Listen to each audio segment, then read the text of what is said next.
खरीफ की फसल मंडियों में आने वाली है और मंडी में फसल लेकर आने वाले किसी भी किसान को कोई समस्या नहीं आनी चाहिए। ये कहना है डिप्टी सीएम दुष्यंत चौटाला का। दुष्यंत चौटाला सोमवार को चंडीगढ़ हरियाणा निवास में खाद्य आपूर्ति एवं उपभोक्ता मामले विभाग, कृषि एवं किसान कल्याण विभाग, हरियाणा कृषि विपणन board, HAFED, Haryana warehousing corporation, भारतीय खाद्य निगम समेत अन्य एजेंसियों के अधिकारियों से खरीफ फसलों की खरीद के लिए किए गए प्रबंधों की समीक्षा कर रहे थे। इस दौरान डिप्टी सीएम ने अधिकारियों को निर्देश दिए कि मंडियों में शेड, सड़कें, पैकेजिंग के लिए बैग, तुलाई मशीनें आदि ठीक कर लें ताकि किसानों को किसी तरह की परेशानी ना हो। डिप्टी सीएम ने कहा कि फसल खरीद में कोताही कतई बर्दाश्त नहीं की जाएगी।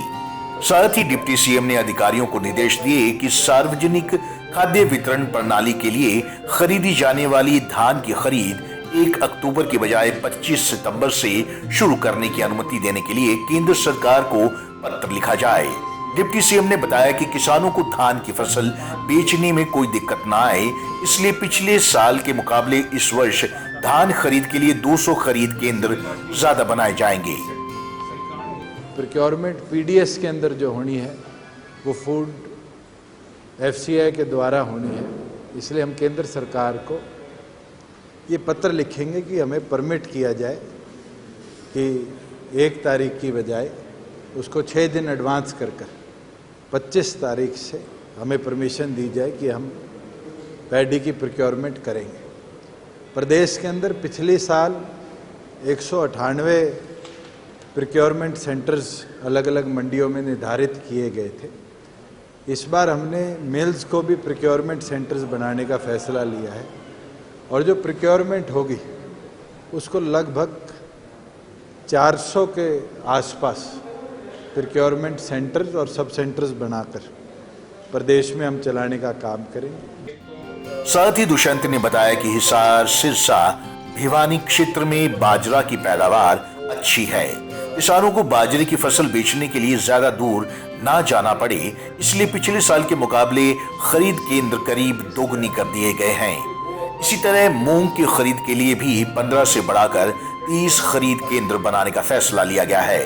उप मुख्यमंत्री ने बताया कि मक्का, कपास व गन्ना की फसल खरीदने को लेकर भी अधिकारियों के साथ चर्चा हुई है और अगली बैठक में अधिकारी इस संबंध में रिपोर्ट देंगे। बाजरे की प्रोक्योरमेंट भी पिछली बार 60-62 के आसपास मंडियों में हुई थी, उसको भी बढ़ाकर दुगना हम करने का काम करेंगे, जिससे कोविड के अंदर जैसे वीट की प्रोक्योरमेंट के अंदर हमारा कोई भी फार्मर, कोई भी मार्केटिंग एजेंसी का या प्रोक्योरमेंट एजेंसी का व्यक्ति इफेक्ट नहीं हुआ था, आने वाले समय में भी उस तरह की सेफ्टी एक एक किसान की भी और हमारे प्रोक्योरर की भी हम रख पाएँ।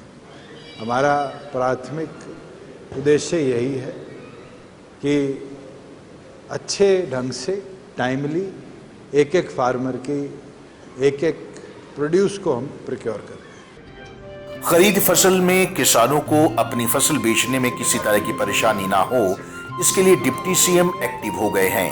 ऐसे में देखना होगा कि जमीनी स्तर पर इसका क्या असर देखने को मिलता है। पंजाब केसरी टीवी चंडीगढ़ के लिए देवेंद्र रोहल की रिपोर्ट।